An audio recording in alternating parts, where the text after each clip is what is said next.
Hello, and welcome to more Wizard Kid podcast. Last time we covered the first chapter of Philosopher's Stone, or Sorcerer's Stone, for our Yank viewers. And today we'll be doing chapter 35 of Order of the Phoenix.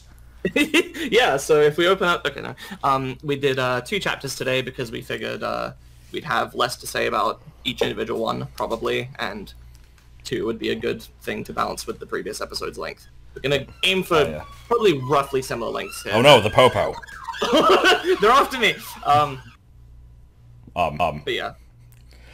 It's, the Vanishing Glass and the Letters from No One for anybody reading along, or just who does not remember the chapters. And I mean, I never remember the chapters, and I don't. I know. I just mean there are a few yeah. people in the comments from last time that basically said they haven't seen the series in a while, and they're watching this. Yeah. So I guess it's probably good to always do a recap. You suggested that last time, and I kind of agree. Yes. So, in Chapter 2, we basically see Harry's home life now that he's 11. It was a time skip to 1990. Not that the book never really establishes the year, but we know the timeline. Yeah. So it's Harry is not 11 yet, but he will be soon. It's Dudley's birthday. He gets way too many presents. Harry ends up going to the zoo. Despite the Dursleys not wanting him to, he kind of is forced to anyway. Releases a boa constrictor. Hijinks ensues. He gets thrown in his cupboard for like a month.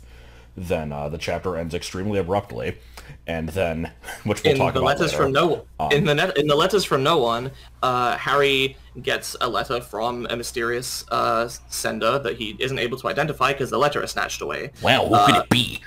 Luckily for him, another one comes, and then another one, and then another one, and like hundreds of them flood into the house, even on Sunday when there's supposed to be no post on Sundays. Oh yeah. So Vernon slowly loses his sanity as he tries to... I don't even think it was slowly. I think it was just fucking immediate. It was pretty quick, yeah, but Vernon loses his mind and forces them to drive for fucking hours to try to escape the letters, but they keep coming for them even at the places they're staying, and eventually he's like, aha, no one will ever find us here on this random rock out at sea, but little did he know he was wrong. Yes. I think that pretty much caps it up, so... Caps it up. Yes. So,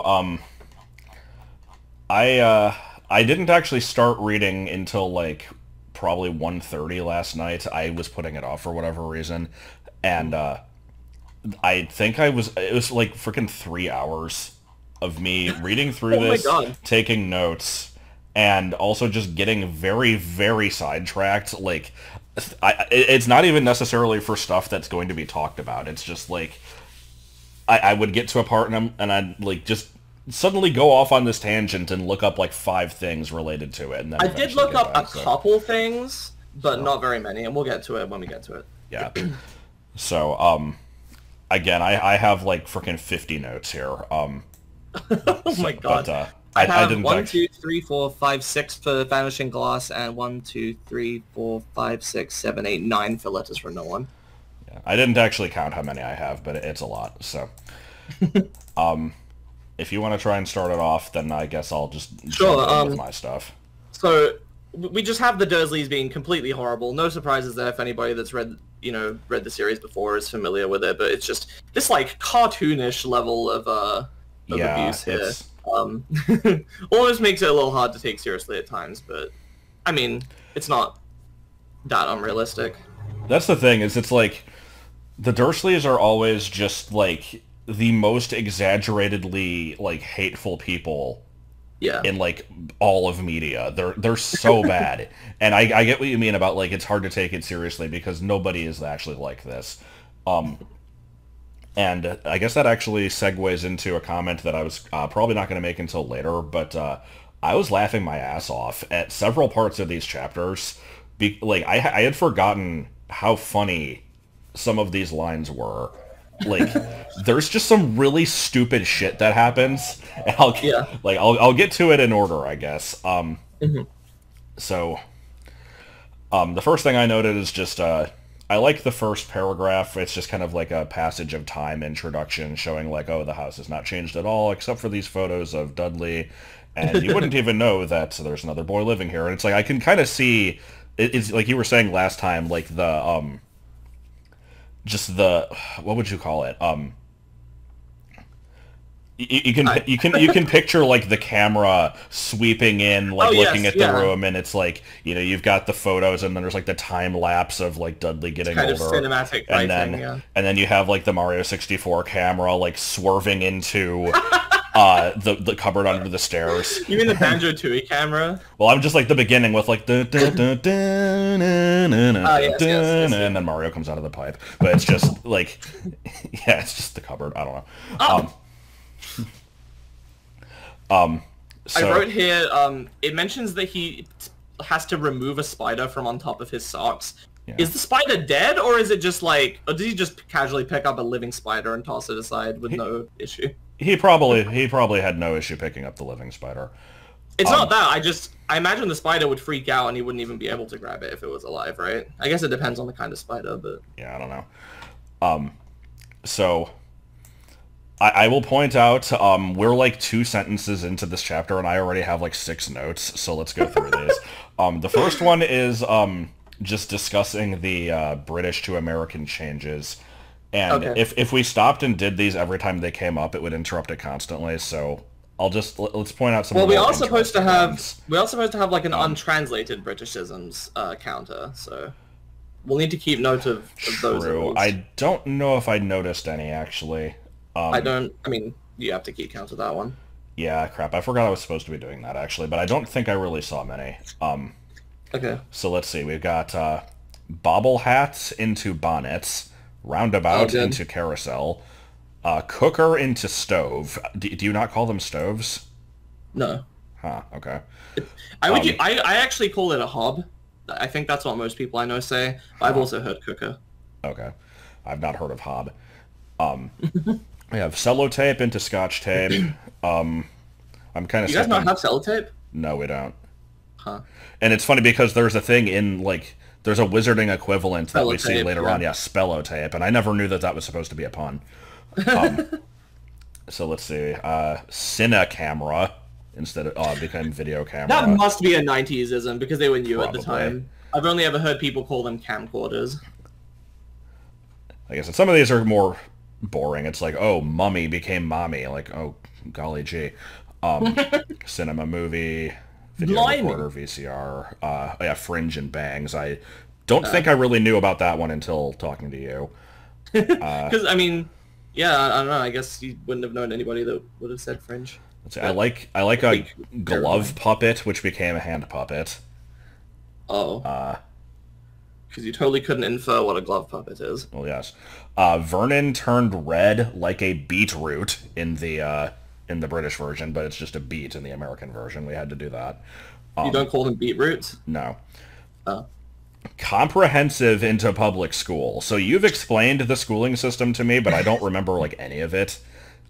We could go over this. I have like an image, like a, what would you call it, like a diagram or chart thing that I made. I have it in the pins on my server just as like a reference. Let me show it to you. You could potentially edit this into the video if you like. So you'll notice that the word comprehensive is not anywhere to be found on here, and that's because I've never heard of it in real life. It must be like an old term that was used. Also, this is more of a diagram of like age ranges for school and not so much like the different types of schools. I mean, just like in America, we basically have like free ones that are funded by the council, as well as ones that you have to pay for. There's also sort of an in-between thing.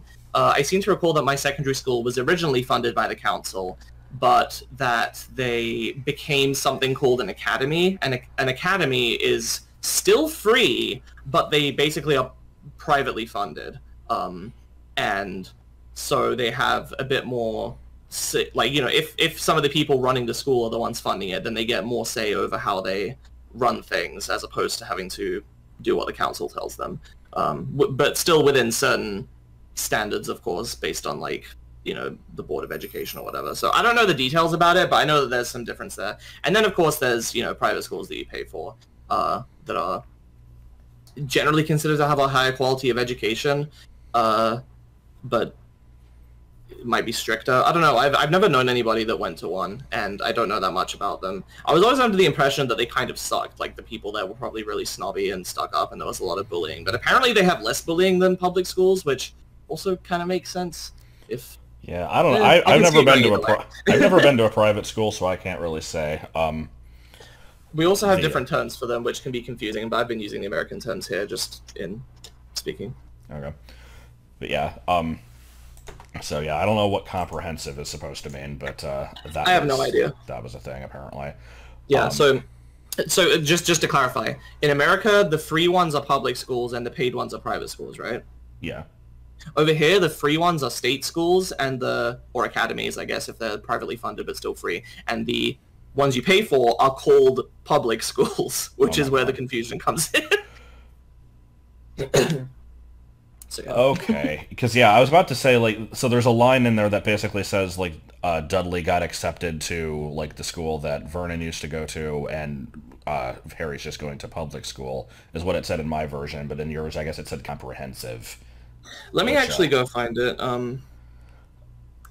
While you're doing that, I'll just keep going down the list here. It's, like I said, some of this is it's so boring, like, oh no, letterbox became mail slot.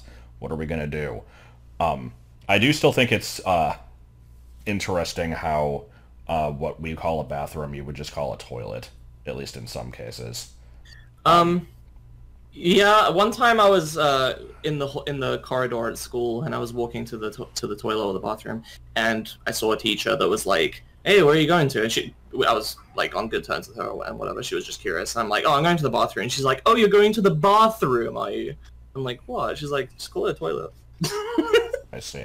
I don't know. I just don't like the word toilet, but I think most people do say, "I'm going to the toilet." Yeah. It's like bathroom is almost trying to hide what its actual purpose is. It's like there's no bath in a public bathroom, so why is it called that? Yeah. And then of course there's restroom, but not to go on a tangent here, but the reason that toilets have had so many different names over the years is basically because of what's called like the profanity cycle, where you have a word for it, and then that's considered like kind of gross to say. So someone will come up with a nicer sounding word, and then that will eventually, because it's used so often, become, vulgar or whatever. So like that's why you see toilets labeled as WC. WC at one time was introduced to be a nice way of saying whatever the previous word was, and then water closet became too like disgusting, so they replaced that with a different word. I'm just reminded of how in the Brady Bunch they had like, there's three boys and 3 girls, and their rooms connect to a single bathroom, which just doesn't have a toilet in it because that would be too crude to show on TV. Oh, good. Good stuff. But anyway, let's see. We have a sharp turning became a sharp turn. Multi-story car park became multi-level parking garage. And then we just have packet of crisps became bag of chips, which is standard. So yeah, nothing really too crazy. It doesn't say what kind of school Smeltings is. I'll read the passage here. When September came, he would be going off to secondary school, and for the first time in his life, he wouldn't be with Dudley. Dudley had a place at Uncle Vernon's old school, Smeltings. Piers Polkiss was going there too. Harry, on the other hand, was going to Stonewall High, the local comprehensive. Dudley thought this was very funny. All right. So let's see what else we already passed up in like the first 2 sentences. Let's go back to Vanishing Class. Okay, so we're gonna have to go on a tangent here because one of the, like I said, this is seriously still the first paragraph. One of the sentences says that like in the photos of Dudley, there's one showing he's playing a computer game with his father, and then later on, like when he gets his presents, he opens up 16 games. I'm curious if these are like actually PC games, or if it's like J.K. Rowling not really knowing about video games and they're for a console. Well, here's the thing, right? Is that I don't know if this is the case in America, but over here, it's very common for people who don't know much about video games to call all of them computer games. Yeah, that's kind of what I was wondering then, is that is the case. Because they mentioned this a few times in these chapters, where it's like Harry wants to stay home while they all go to the zoo. Maybe he can even have a go on Dudley's computer, and Dudley got a new computer, and he has a broken one in his room, and it's like, I'm just picturing, like an old desktop computer, but like these could be, like if it's the 90s, I guess it would be like a NES or a Genesis would be the options.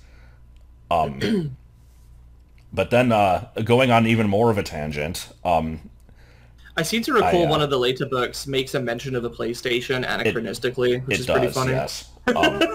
Yeah, I think that's at the start of Goblet of Fire. But I've heard that the NES had basically no presence in the UK. I don't know if that's true. So now I'm wondering, like, does he have like a Commodore 64 or a ZX Spectrum? I need to know, what is he playing? He's playing something where he's blowing up aliens, apparently. But I assume that was just J.K. Rowling remembering that Space Invaders existed. Probably. Probably a Space Invaders port. So there's a sentence here. It's the second paragraph of the chapter. It's yet Harry Potter was still there, asleep for the moment, but not for long. And it's more and more of those like clickbait sentences. Well, it's kind of a clickbait sentence, but it's also I'm looking at that sentence and I'm like, this sentence marks the shift from the like omniscient narrator to the like third person limited, we only know what Harry knows narrator. It's like, it's weird how there's just like this one sentence is like the transitionary point. I can kind of get it though. Harry's first line in the entire series is nearly, which is obviously a hint towards him being a Gryffindor because of Nearly Headless Nick. Oh yes, of course. And then I just have the cupboard under the stairs is like, it's such a it's a visual that stands out, I think, throughout the series, despite it only really being like in this one chapter because he moves out of it like in the next one. But it's one of those visuals that I feel like it's iconic. Yeah, it's like you got Hogwarts, you got Diagon Alley, you got the cupboard under the stairs, and it's so horrible though. I want to know like how small this thing is. In the movie, there's a light in there, but I think in the book it's like completely dark. Yeah. It also just reminds me of the Chokey from Matilda, but not quite as horrible. I only saw Matilda when I was little, so I don't remember very much about it. It's like basically a closet with a bunch of like broken glass and nails sticking out of the walls. So like if you move, you're gonna get stabbed. Yeah, it's pretty bad. So I guess I'll go for a bit, and then if I pass up anything that you have noted. Yeah. First, we have Harry saying that he has knobbly knees, which is something I didn't really know what it was. I had to look that up, and I saw it a lot in kids' books when I was when I read them as a kid. Like they would often mention characters having knobbly knees. Yeah, it's like it's weird because I looked it up and I saw some photos that are like kind of gross looking, honestly, and then I saw like, why do so many celebrities have knobbly knees? I'm like, do they? That's odd. I think knobbly knees is just from being skinny, no? Well, apparently it's like it's a specific type of knees where it's like they basically just jut out a lot. I see. And it's also, I think, to do with like whether your legs face perfectly straight or at an angle, because you have like bow-legged and then you have that kind of stuff. But I think it actually is like, I wanted to say it's more of a British thing, but not in the sense of like it's more common over there. I think it's just more notable because I did see like a lot of stuff specifically from, I don't know, it was weird. Let's see, we got Harry said the only thing he liked about himself is the scar, which I kind of like because he's yeah, it's like he got this one cool thing, and I'm glad to see that he has like something, and he's not like ashamed of it. Yeah, I don't know. It's a minor thing, but it kind of stood out. No, yeah, that's nice. And then we have something I always see mentioned online a lot is people are always like, why is Harry why does he never go out of his way to learn things about the wizarding world? Like, you know, he's brought into this great new thing, and like there's all this stuff he could learn, and it's like you have Hermione is constantly reading and learning stuff, and Harry just kind of never does. And a reason that people give for this is he was raised to just never ask questions, and that's established right here. And I feel like that might not be the reason. It's probably more just a sense of, you know, Rowling didn't want to write him that way, but it works as an excuse at least. Yeah, I mean, it would certainly impact his personality, at least in terms of, like, tendencies. He could grow out of it, but Right. it wouldn't necessarily be easy to. I do want to mention, since you mentioned the scar, I think that different artwork and just portrayals of him have been kind of inconsistent about it. People watching will be able to look at the covers of the books on the screen here. And on the cover of the British one, it seems to kind of extend from, like, his scalp, or at least from behind, from, like, near the top of his fringe. And it's quite long. Whereas I always imagined it kind of how they show it in the movie, where it's pretty small and, like, rotationally symmetrical and, like, right in the middle of his head. But I think it's supposed to be kind of up and to the side and a bit longer. Right. Well, I think in the movie it is not exactly in the center, and that's how it is supposed to be. And then some of the early artwork actually gets it wrong, because I'm looking at the American cover right now, and it is right in the center. I don't think it's actually supposed to be there. I could have sworn it was in the center in the movies, but maybe not. I'm gonna look it up. It's also a weird thing to be iconic to the character because, like, it is important in that it's directly related to one of the most important things that happens in the series, but the scar itself is, like, I don't know, it stands out to me as being... I don't even know what point I'm trying to make here, to be honest. It's the kind of thing that I don't really think about when I think about the series, but then when you're actually reading it, it does come up all the time. Like, it starts to hurt, and... Yeah, I get what you mean. Yeah, I checked it. It's directly over one of his eyes. It's not in the center, Okay. but in the movie at least. But when I was little, I always thought of it as more of a symbol than like an actual scar. Kinda. It's the type of thing that I never really think about, where it is an icon of the series, because, like, you've got the lightning bolt and the letter P in the title and everything. But it's, like, actually stopping to think about it, it almost makes me think of, like, anime character syndrome, where you have to have, like, the differently colored eyes, or, like, some kind of crazy haircut to stand out. It's like, oh, yeah, he has this special scar that makes him stand out.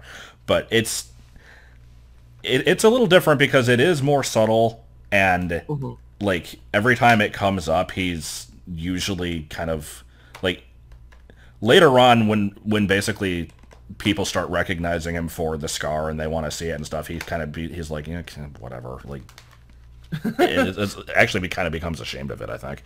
But Yeah. I'm almost tempted to launch into another tangent about this, but it's probably too early in the series. I'll have to put a bookmark on that one. Just related to the lightning bolt symbol. Okay. So, we're finally coming up to the scene of all the presents. Do you have anything else before that, or?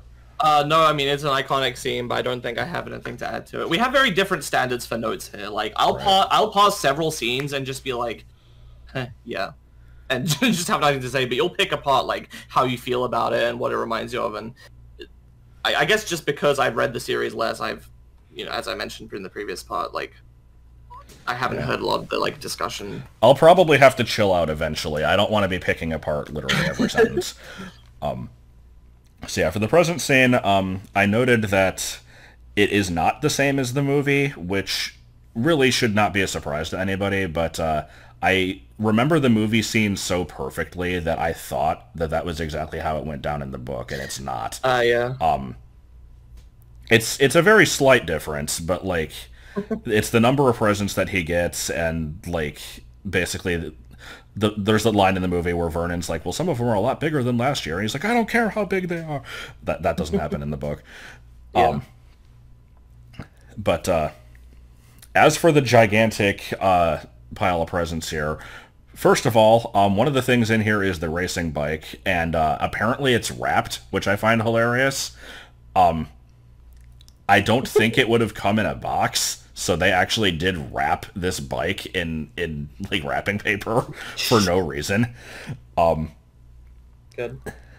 There's he got a VCR and a video camera, and so I'm immediately, like, imagining him being, like, almost like Brendan from Home Movies, like, you know, trying to put together stuff with these, but then well, I think what they're trying to go for is that Dudley just demands all of these things when they momentarily get his attention. He gets them because he's spoiled, and then barely uses them or mistreats them, right. And then so even if he did get a video camera, like I imagine he probably would have used it a couple times and then just forgotten about it and later in Letters from No One when Harry gets to go up into Dudley's second room.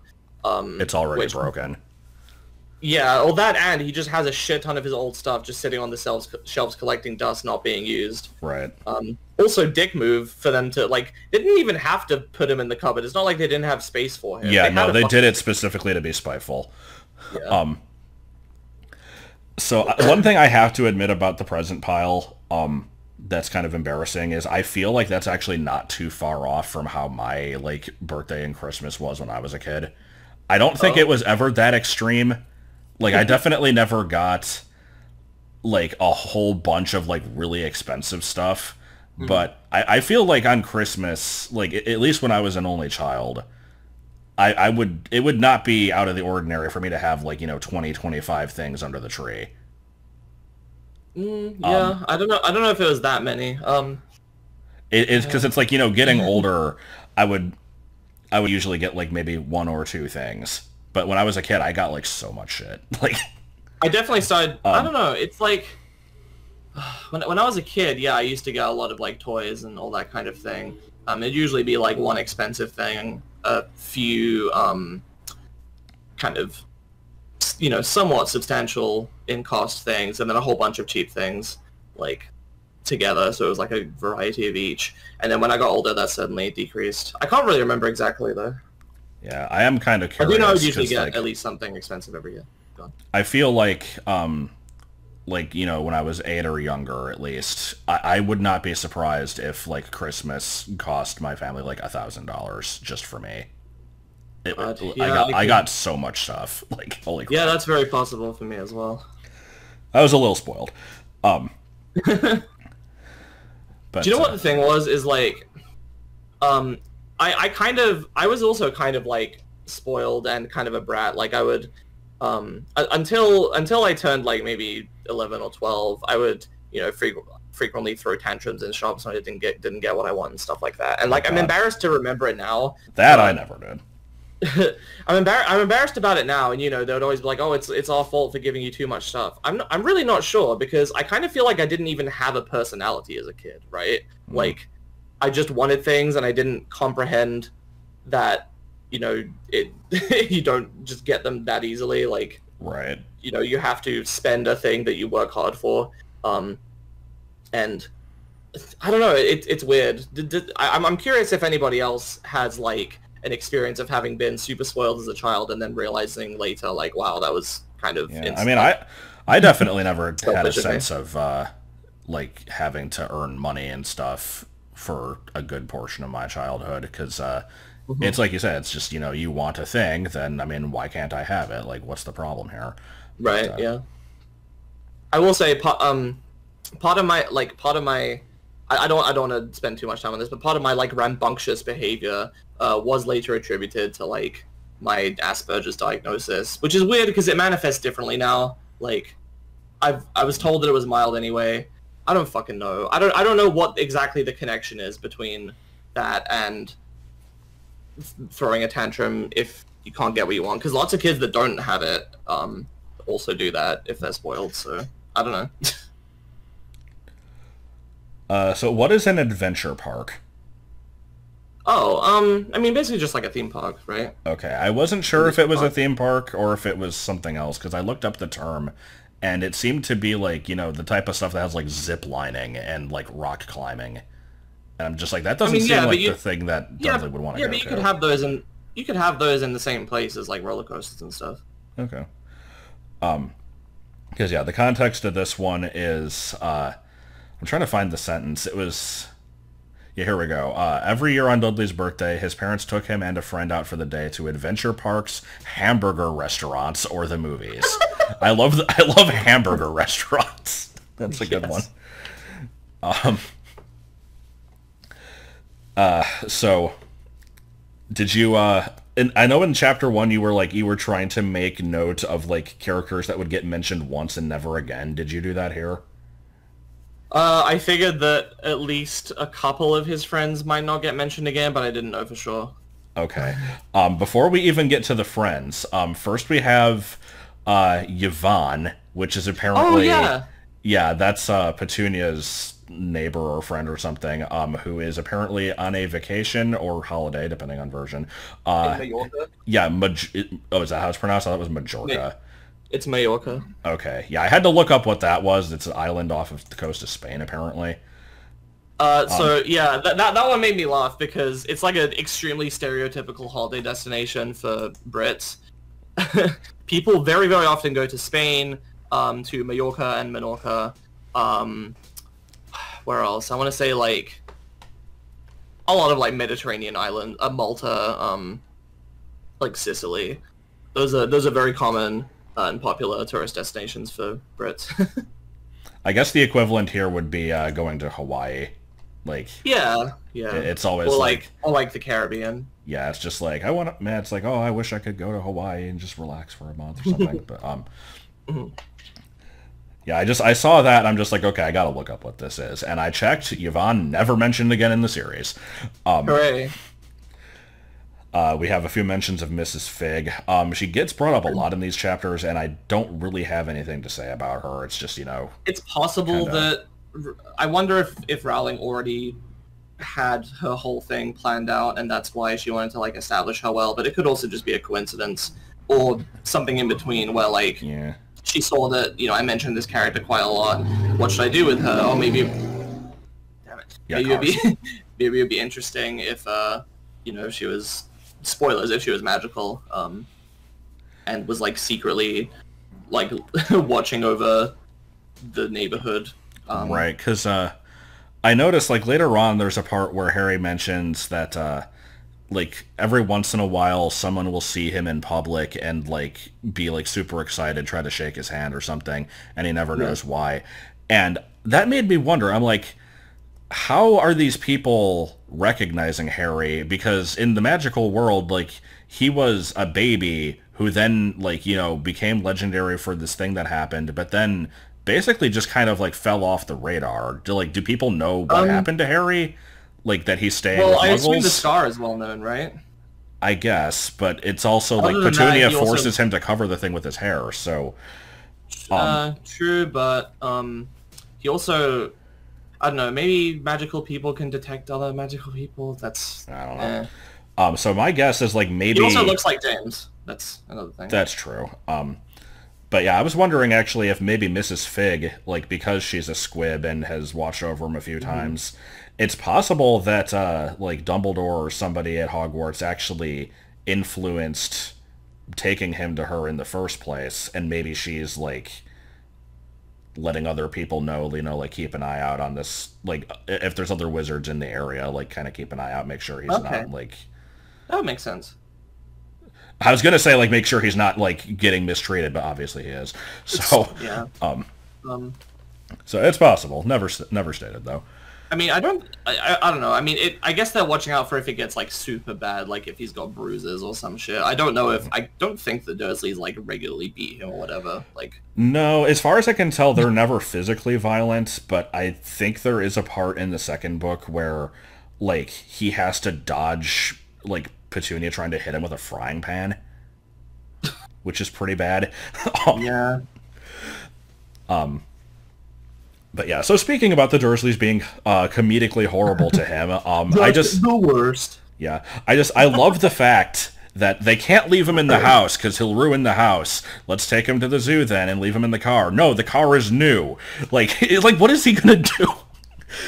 And I don't know. So they're basically just being spiteful for no reason, and I wonder if part of it is because of Dudley, because there's the part where he's just like, I don't want him to come, he spoils everything, and he's like fake crying, and he like grins at Harry while like being hugged.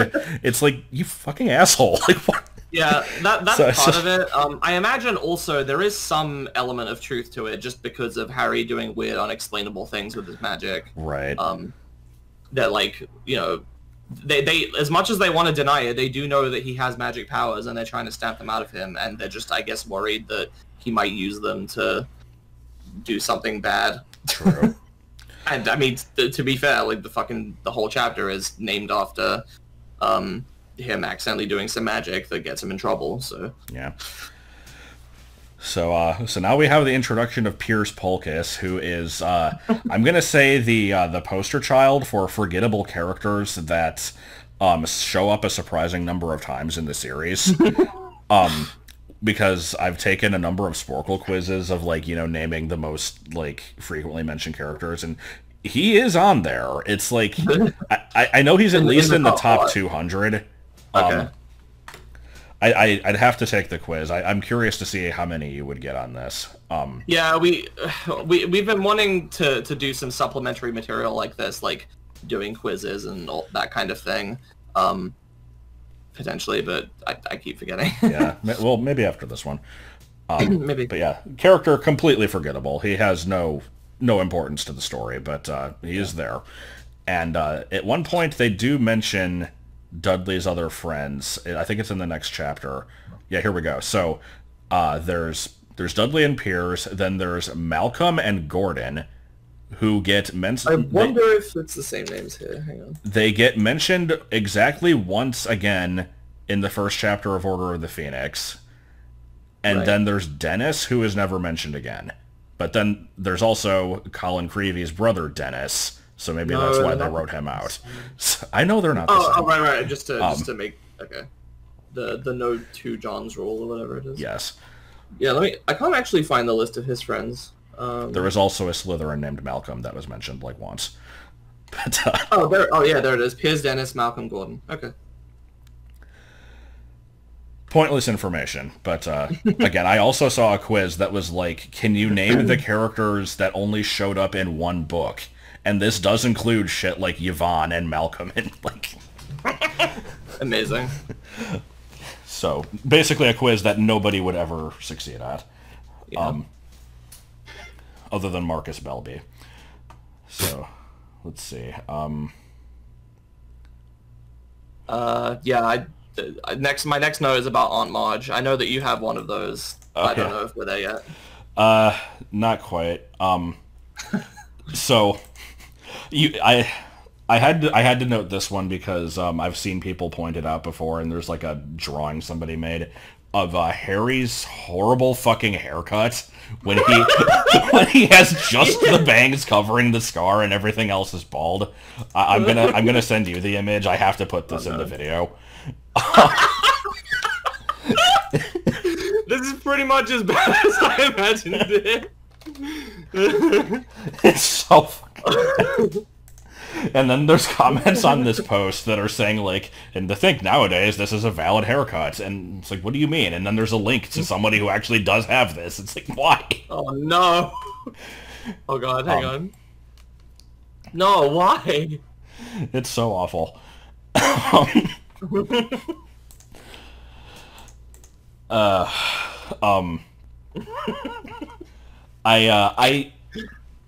Here's another thing that I've actually thought of before, and it's I'm surprised. Okay, maybe not surprised, but like the fact that we never really hear anything about like Harry's years in school. I'm curious if like we know that he was picked on there, and it's mostly because of Dudley and his crew or whatever. Yeah, but here's the thing, right? If Dudley and his crew bullied lots of people, you would think there would be other people in the same position of like being outcast by them that would be willing to be friends with Harry. Like, I would think. Yeah, it's because like for a second I'm thinking like, maybe he at least gets some time away from the Dursleys at school and like things are a little bit less awful. But no, apparently he hates it there too, and it's a shame that these first like what is it 5-6 years at school before going to the other like the higher grade or whatever, like it would be 6 or 7 years. Yeah, it's like we hear nothing about that, and I'm just kind of curious, like if like for me, I have a million stories from my like everything in my life is in 4th grade blah blah blah. And not even all of those are related to like friends or whatever. Some of them would have just happened anyway. So it's a shame we don't hear any of those, but I mean, you can only fit so much in. Yeah. They wanted to get to the magic stuff. Yeah. So as they're going to the school, as they're going to the zoo, there's a great line here of Vernon.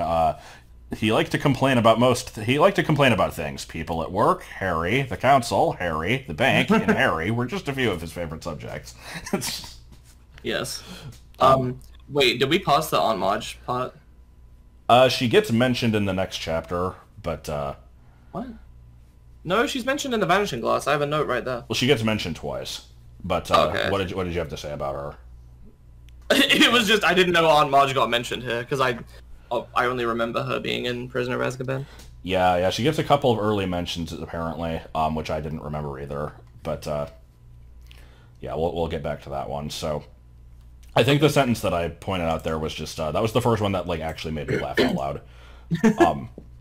There's a really good sense of humor in some of these early chapters here, and I assume it continues. I don't remember a lot of the specifics.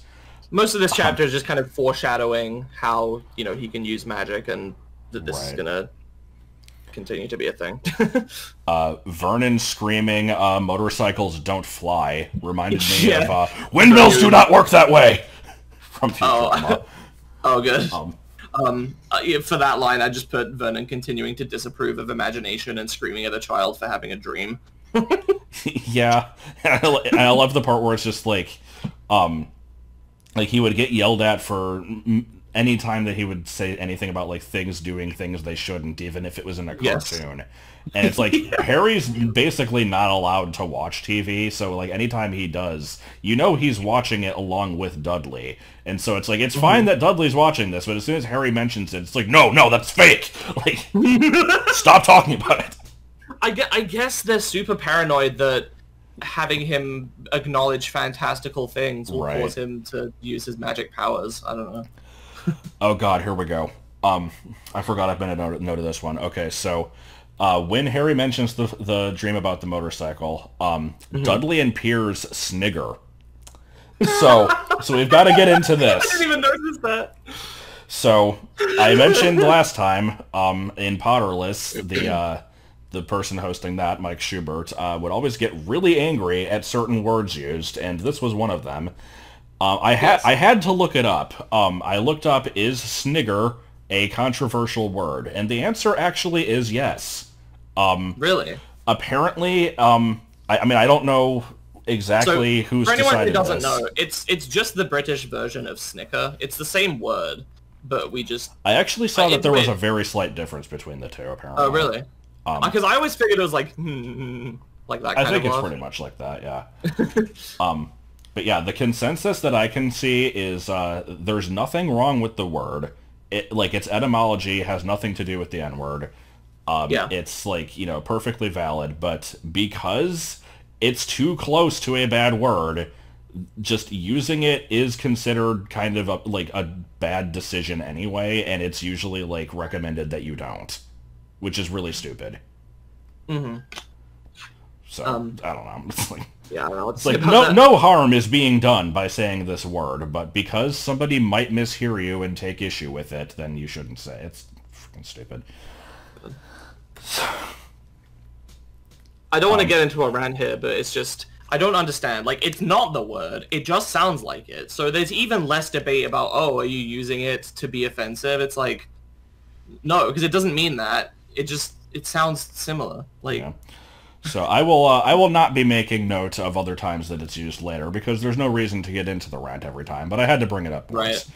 Right. Yeah, I mean, if you want to hear people complain about it every time, go fucking watch Potterless. Yeah, pretty much. To hear them complain about it. So then we get to the zoo, and I'm there's they're going around the place for a while. They stop for lunch, and then Dudley gets a Knickerbocker Glory. Yeah. Which I had to look up what that was. It's a kind of sundae. Right. So here's the funny thing, though. I look up what this thing is, and I'm just like, okay, it's like a sundae or a parfait or something. And I'm like, isn't Knickerbocker like a type of pants or something? Yeah. And I had to look that up, and then I found out it was mentioned in the next chapter anyway. But, yes. Yeah, it's like, there was... I didn't really read why the ice cream thing was named this. It was some, like... I have no idea. Because I guess it's also just, like, a last name, and there was, like, somebody who named it that. I don't know. Okay. But, I never really questioned it. I mean, well, that's not true. I've always wondered why is it called that, but I've never bothered to look it up. But yeah, it sounds decidedly British. I think I've had one maybe once or twice. So I guess actually if we are doing an untranslated. It's not even translated, it's like unlocalized Britishism. I guess this one would count. Britishism. That's just a part of that's like a thing that exists here that isn't. Does that count as a oh God, now I don't even know. I mean, it depends, because you've got, like, you know, the rice balls becoming jelly donuts, like... Yeah. See, okay, here's what I'm getting, right, is, like, if they could translate it but didn't, to me, that's an untranslated Britishism. But here, there's no equivalent. This thing They could have just called it a sundae, but yeah. I guess. I guess people in the comments tell us if that should be counted. I would not be opposed to counting it. We can put a tab on that one for now. I am surprised that they let Harry finish the one that Dudley didn't want, though. I'm surprised they didn't just throw it out and say, like, fuck yeah, it's always those moments of, like, the tiny amounts of being kind of okay that stand out when they're usually so horrible. And like the time when when they're at the ice cream van or whatever, the lady's like, and what do you want? And they were about to whisk Harry away, and they're like, give him an ice lolly. That was also a thing that was changed. It's ice lolly in the UK version, but was it just ice pop? Let me say it was... yeah, ice pop. I don't know. It's like, oh, well, we can't deal with the embarrassment of not letting him have anything in public, so here, you can have this cheap thing. Yeah.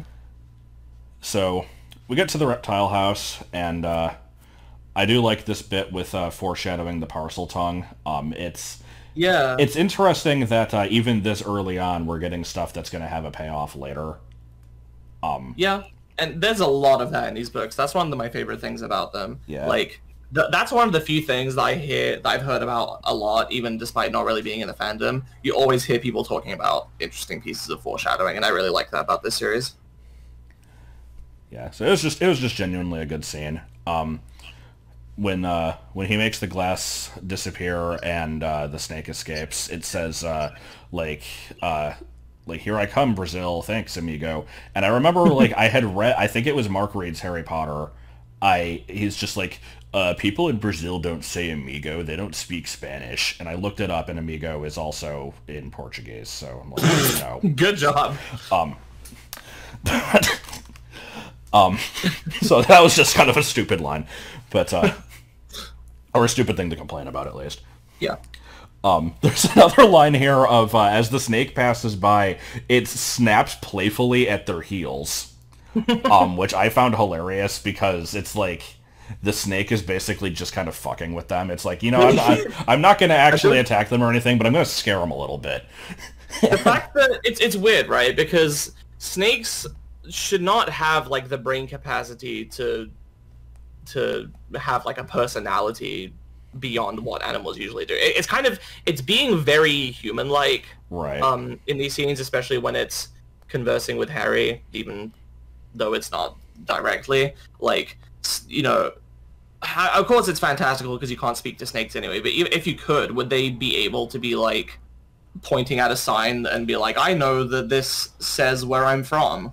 Probably not. And I basically attribute that to certain animals in this universe just having higher intelligence, because owls already pretty much do. Mm-hmm. So it's like, what's the point of having this language to talk to snakes if they don't have anything to say? That's true. So, yeah, I did figure that the fact that parcel tongue exists means that there's probably something with that. Basically what you said. It's a little weird, though. It's actually brought up in Harry Potter and the Methods of Rationality. It's just like, so what? Snakes are just sentient? Like, what? Here's an extremely minor thing. I love when I find these things that like nobody would care about. When Harry is locked into his cupboard after coming back from the zoo, which I'm curious how long this lasted for, but we'll get to that next chapter. He says like he wishes he had a watch, and I found that interesting because earlier when Dudley was opening his presents, one of the things he unwrapped was a watch, and I remembered that Harry does have a watch in later books because it gets ruined during the second task of the Triwizard Tournament. And so I'm now curious if he just kind of picked one up in Diagon Alley, or like, I always thought it was just one he had since his childhood, but apparently not. Yeah, I would not have noticed that. Yeah, it's like, who cares? But I noticed it. Well, okay, I mean, by the time he's like 13 or so, you know, he's probably wandering out of the house. He has a bit more freedom. He can go wander about. Right. He could probably scrounge up some money to get like an okay watch himself if he really wanted one. Yeah, maybe. That just wasn't important enough to mention. Right. Yeah, we got to have the origin story of Harry's watch. Yes. So, as he's basically just like staying in the cupboard for days on end, he remembers the green flash. Yes, this is my last note for this chapter. Okay. Because in real life, it's completely impossible to actually remember things from when you're a baby. You can't form memories until you're like 3 years old, I think. I looked it up. It's apparently about 2.5. So yeah. Okay. Yeah. And so my note is just, does magic allow people to remember those memories? Because otherwise you wouldn't be able to. Same thing with you could argue about the motorbike dream being like right from his memory of being in the motorbike. Yeah. So I am now forced to make a joke about he wasn't remembering Avada Kedavra. It was just New Year's Eve one time that he remembered because there's a green flash in the sky. But good. That's just, some people might get that. Oh no, I don't get it. I won't explain it. And the chapter ends extremely abruptly. Let me actually read the last sentence here because there is no closure for this chapter. Not that it really needed any, but it's just, at school, Harry had no one. Everybody knew that Dudley's gang hated that odd Harry Potter in his baggy old clothes and broken glasses, and nobody liked to disagree with Dudley's gang. End of chapter. School had... That didn't stand out to me as like... It was weird, though, because, like, nobody was talking about school. It just, this sentence came out of nowhere, and then it just ended. I guess it's just Harry's, like...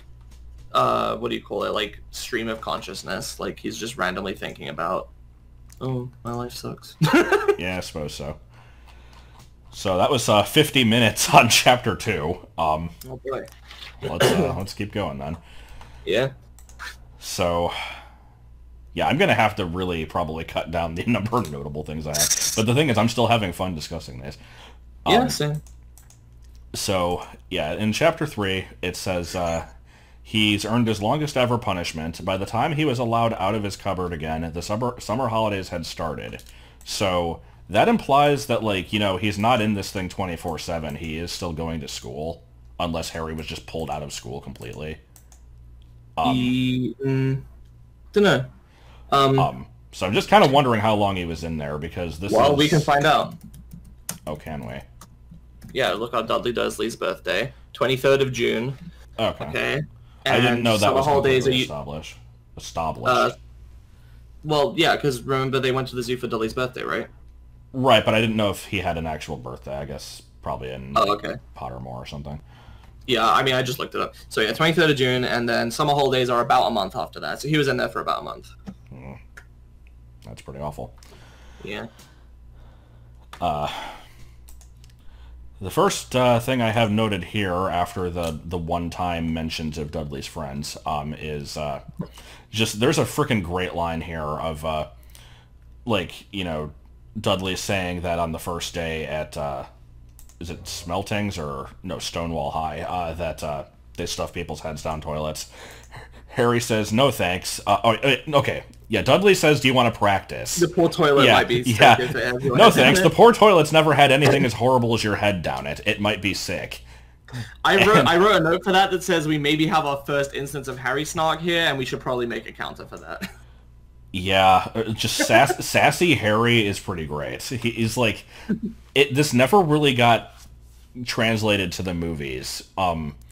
Like, Harry does have more of a personality than people give him credit for. Like, he is snarky as hell. It's pretty great.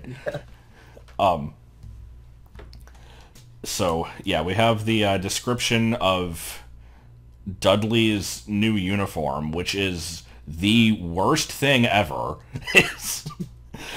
He has orange knickerbockers and in a maroon tailcoat, and he's wearing this stupid flat hat.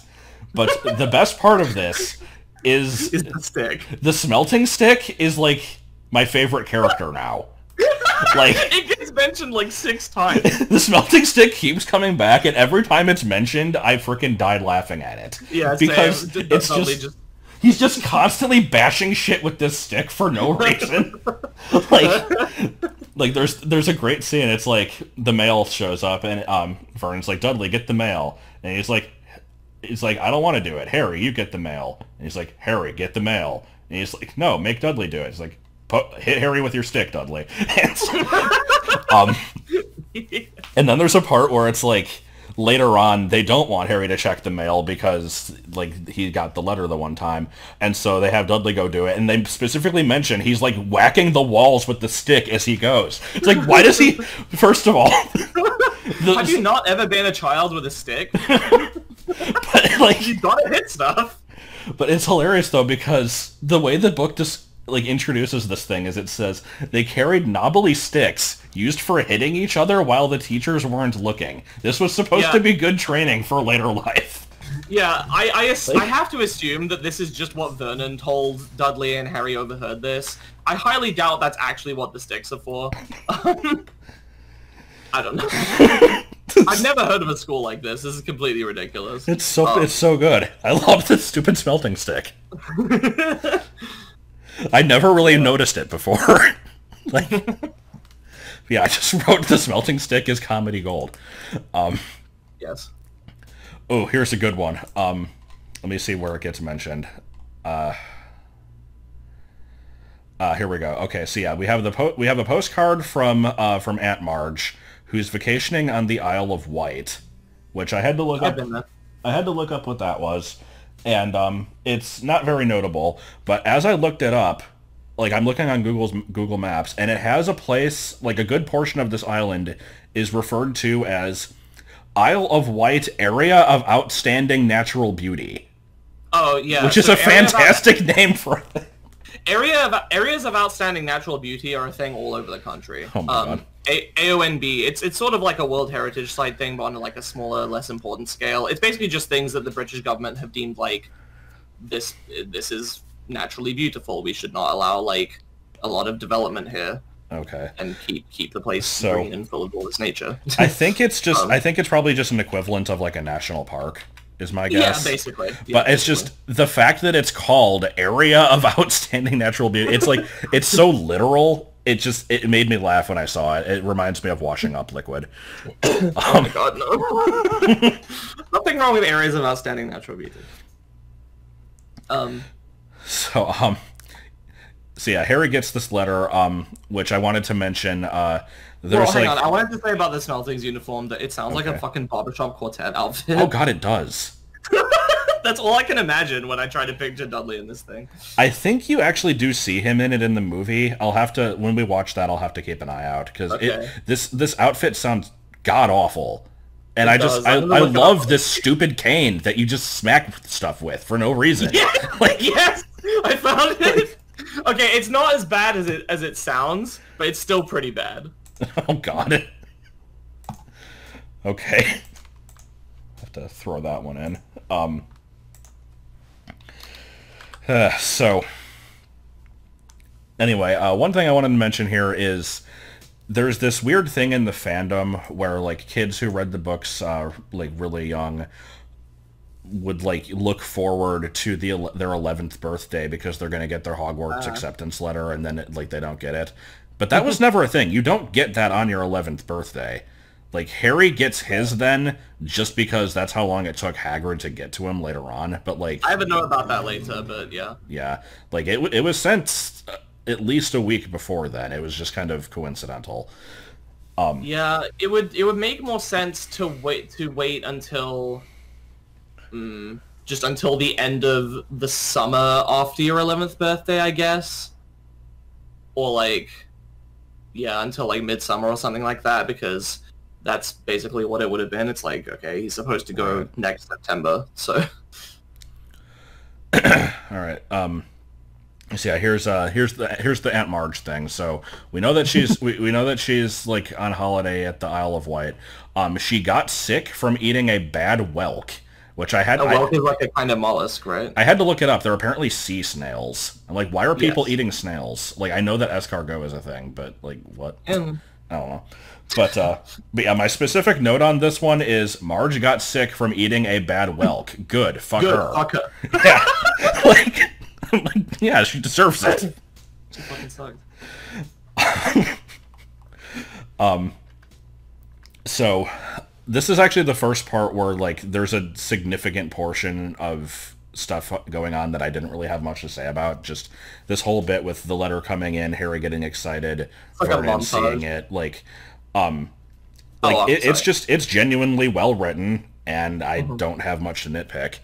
I have seen a lot of people be like, Harry's such an idiot, why didn't he take the letter to his room? It's like, yeah, he remarks immediately like, damn it, I should have done that. Like, he just wasn't thinking. Yeah, he was excited. Make mistakes sometimes. I do like the when what was it? When they get kicked out of the room because Vernon and Petunia are talking about like the acceptance letter or whatever, and Harry and Dudley have a completely silent tussle, like over like peeking through the keyhole. And I love that I assume visual. this thing lasted like 2 seconds. Yeah. So later, Vernon comes to visit him at the cupboard and forces his face into a smile, which looked quite painful. Which I have a great visual of that, like Freaky Fred from Courage the Cowardly Dog, like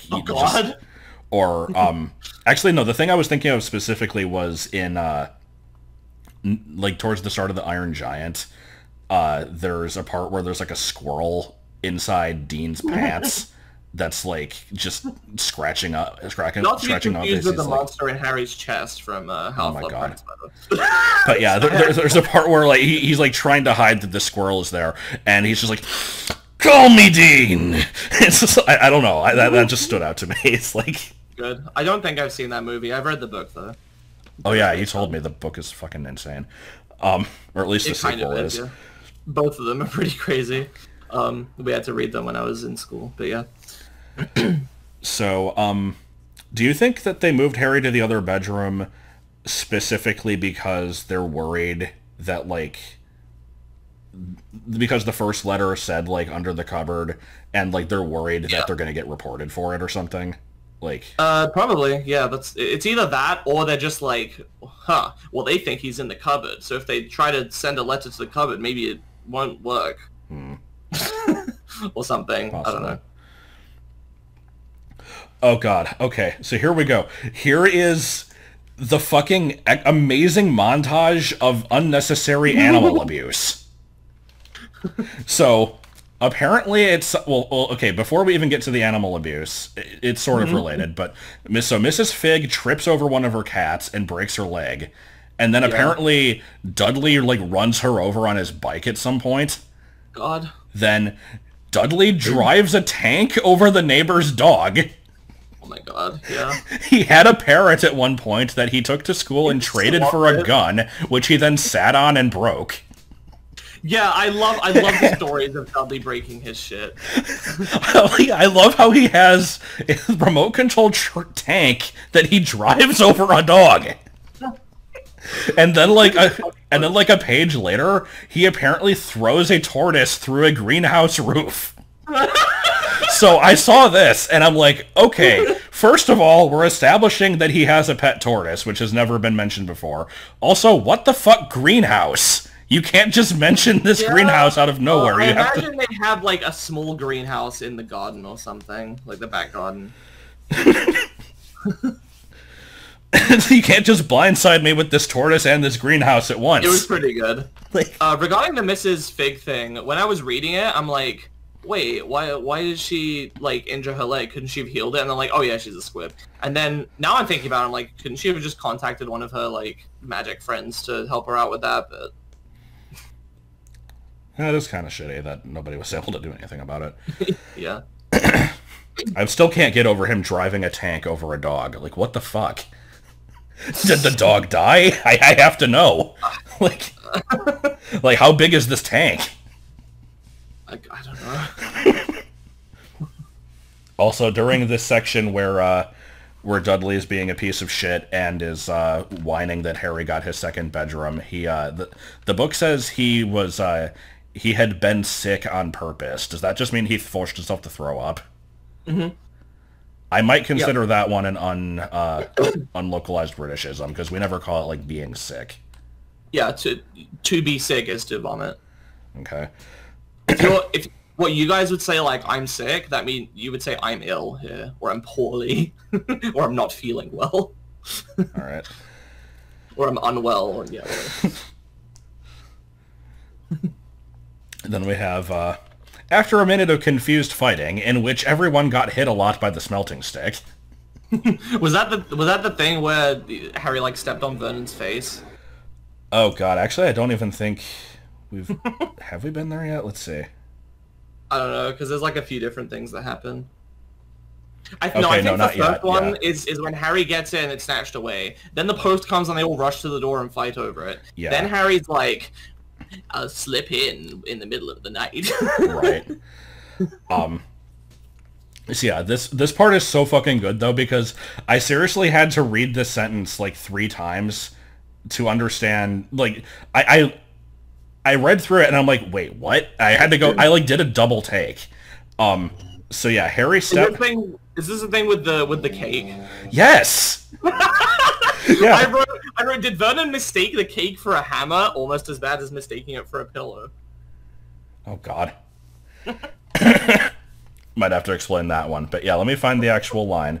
So yeah, Harry gets up at 6 in the morning to, like, leave the house and try to get the letter before it gets to the house. He steps on Vernon's face, and then, like, he starts, you know, like, throwing a fit and everything.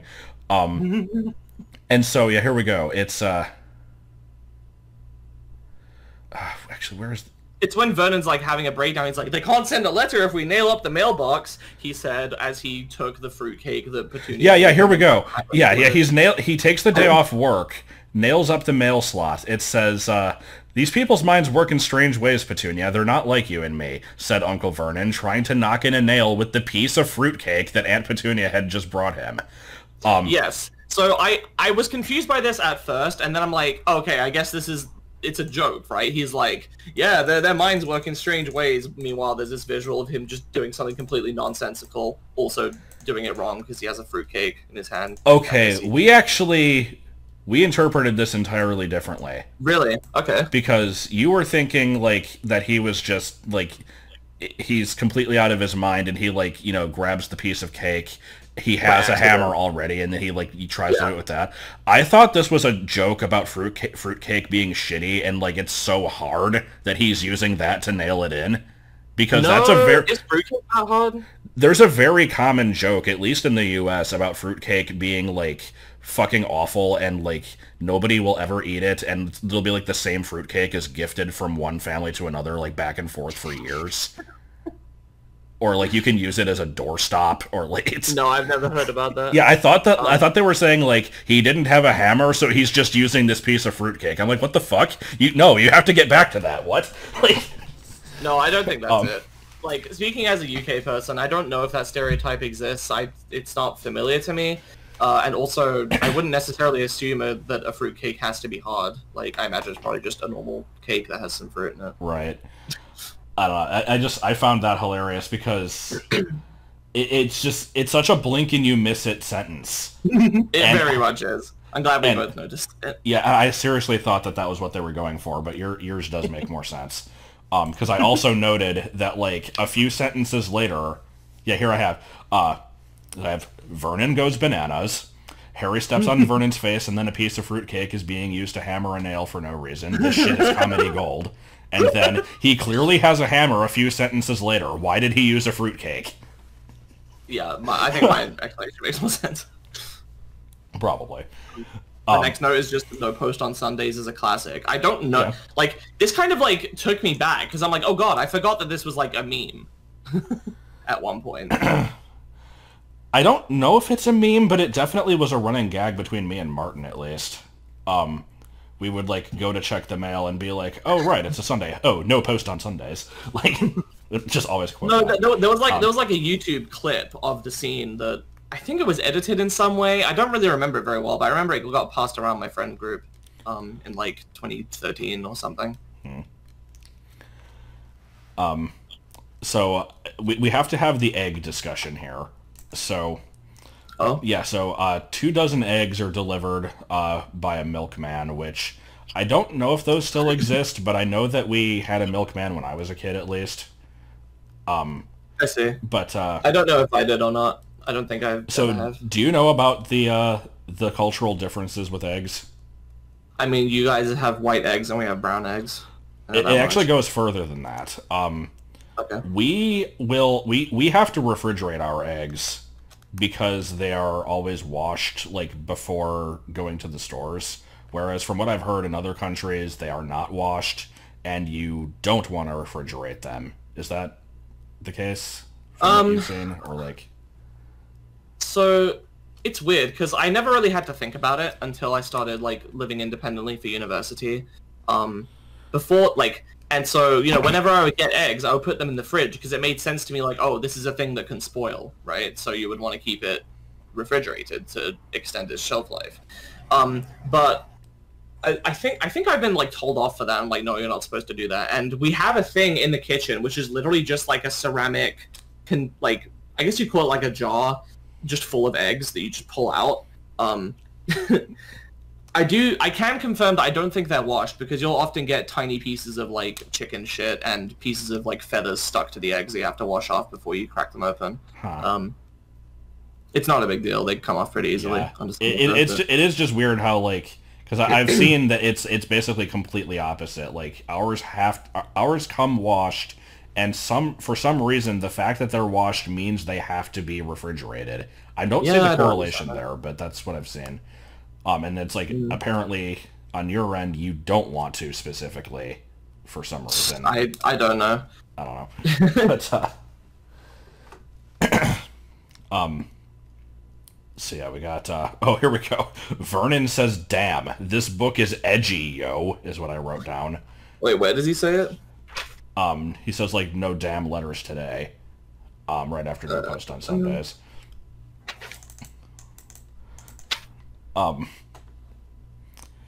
It's like, you know, who cares, but, for me...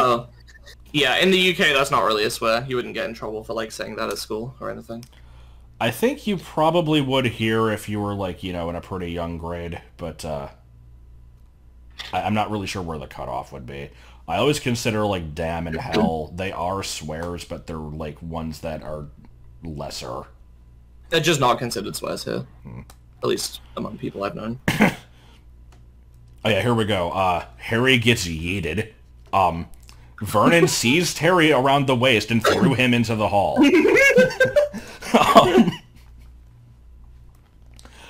you have notes on Cokeworth? Yes. Okay, I'll let you go ahead. My note is I looked it up and Cokeworth is apparently in the Midlands. And also it comes up later in the series, or at least... No, it doesn't come up. It comes up without being referred to as Cokeworth, but then, like, Pottermore apparently revealed that it was the same city. Yeah, this was news to me. So yeah, Cokeworth is a fictitious city in the Midlands. And it's apparently where Lily, Petunia, and Snape all grew up. Yeah. And that is never mentioned in the actual books. So no, that's very much like a by the way type of thing that was said after the series was published. But I mean, that was not that important a detail. I don't think it takes a story. Yeah, no, I mean, it doesn't. The thing that I read was, like, maybe Vernon went there because it's like this it's super industrial. This industrial city. It's super non-magical, but he should have known that like, you know, his like sister-in-law who was magical was born there. So I don't know. So yeah, they're driving for ages. There's a part where it says, like, they were driving for the entire day without getting anything to eat or drink. So did they just never stop for gas? I'm wondering. I mean, yeah, they probably had a full tank. Like, you really, like, you can't how am I trying to put this? England is small. Like, you could drive... I don't know how much they drove, but, like, you know, maybe 5 or 6 hours. They wouldn't run out of gas. Because, I mean, they drove from Surrey to wherever the Midlands are. Yeah, I mean... But, I mean, I can go on Google Maps right now. What's the Midlands? I don't know, like, Leicester. While you're doing that, I'll mention, so the reason I pointed this out, like, well, there was that, and then, like, as they're driving, Dudley is bitching that, like, he's missing all his shows. He's like, I don't want to miss the Great Humberto. And I'm like, what the fuck is the Great Humberto? So I had to check if that's actually a thing, and it's not. But I want to know what it is now. Okay, so directions from Surrey to Leicester. That is 2 hour 21-minute drive. Oh. Wait, no, that's not a car. Shit. 2 hour 7-minute drive. And then I'm trying to see if they wanted to go to, like, if they then went to the coast, they probably went to, like, I don't know, Grimsby, let's say. Yes. So, how far to Grimsby from Leicester? That's another, like, 2 hours. So they drove for only, like, 4 hours, probably. Maybe you could add an extra hour to make it 5 because of, like, the weird twists and turns. Yeah, he kept, like, doubling back. He's like, gotta keep him guessing. Like, 5 or 6 hours is only, like, maybe half a tank of petrol, I think. I don't know exactly. I don't drive. I don't either, but I feel like you normally have to stop for gas more often than that. But, I don't know. I've been on, like, you know, full-day road trips that involved many stops.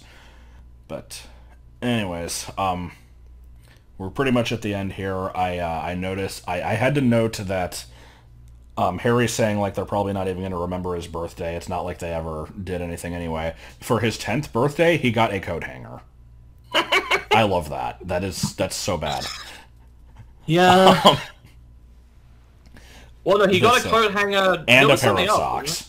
Yes. Which clearly is foreshadowing for all of the emphasis on socks they're going to have later in the series. But, is it now? Yes. There was a Christmas where there was like 2 or 3 pairs of socks being exchanged. But other than that, sorry. While I'm on Google Maps, I'm just seeing some of these stupid town names nearby, and they're pretty fucking bad and, like, generically English. We've got Dersingham, Snettisham, Ketchum, Hunstanton, Wells next the sea, Baconham, Holt, Cromer, Mundsley, Hemsby, Castor-on-Sea. Okay. These are, like, the most generic, terrible British town names. Yeah, they're kind of bad. Ingold Mells, Skegness. Anyway. I like anything that ends with on sea. Yes, like my town. God. Anyway. So yeah, just this fucking miserable shack is a great visual. Like, it really is. Just it's so shitty. I think it does a good job of, like, representing Vernon's just madness in, like, physical form. he really just freaking went completely insane and like basically just from 0 to 100 immediately. Like Harry gets this letter and then he just fucking flips. But there's a great line here talking about the shack. He hoped the roof wasn't going to fall in, although he might be warmer if it did. Good. Yeah, I remember that. Yeah, and then we have Harry is, like, watching Dudley's watch for when it's going to be, like, passing midnight to when it's going to be his birthday. And over the course of 5 minutes, he apparently keeps hearing, like, Hagrid slowly approaching the door, which I don't know how he's hearing it when there's a storm going on, but okay. Yeah, but whatever. It's just supposed to... It's the kind of thing that's, like... I know. I know. The only note I have left is just, I wonder why Hagrid's arrival happened to coincide with the exact midnight to go into Harry's birthday, because it seems pretty specific, and I wonder if Hagrid somehow did it on purpose, but... Yeah, I don't know. It's kind of weird.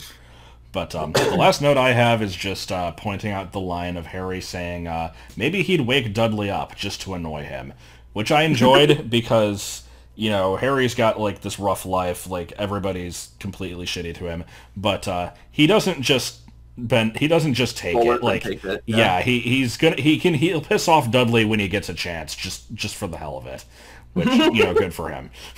Yeah. Yeah. And that finally brings us to a close of these 2 chapters. Yep. I am not sure how to end this. Well, we could look at the comments.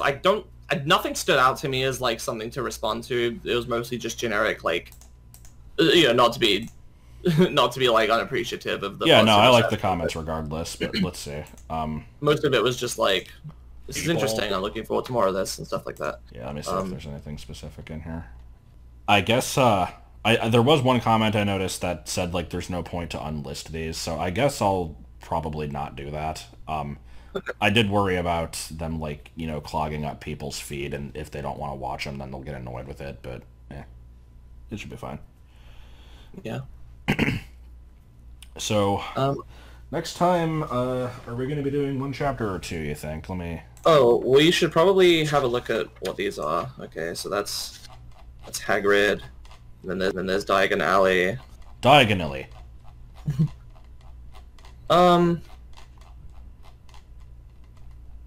Okay, I think 2 chapters would be good. It's Hagrid, and then it's more Wizard World introduction, and then getting on the train is a good cutoff because we'll learn even more. Yeah, so. Chapter 4 is just Hagrid introducing Harry to the Wizarding World, and it's all still in the shack, right? So I think so, yeah. Yeah. Okay. So we'll probably do 2 chapters, and I guess let us know if you like the ridiculous nitpicky nature of my notes, or if I should kind of cut it back a little bit, because I don't want to necessarily talk about like stuff that never matters, but if it's funny, then I kind of want to. So I don't know. Yeah, I'm not minding talking about it in this, but if people are eager for us to just kind of get on with it, then we can always do that. I kind of feel like if you're listening to a podcast of people talking about this series for hours on end rather than just spending 30 minutes reading the 2 chapters, then you're probably in it for the long haul anyway, but I suppose we'll leave that up to the viewers anyway.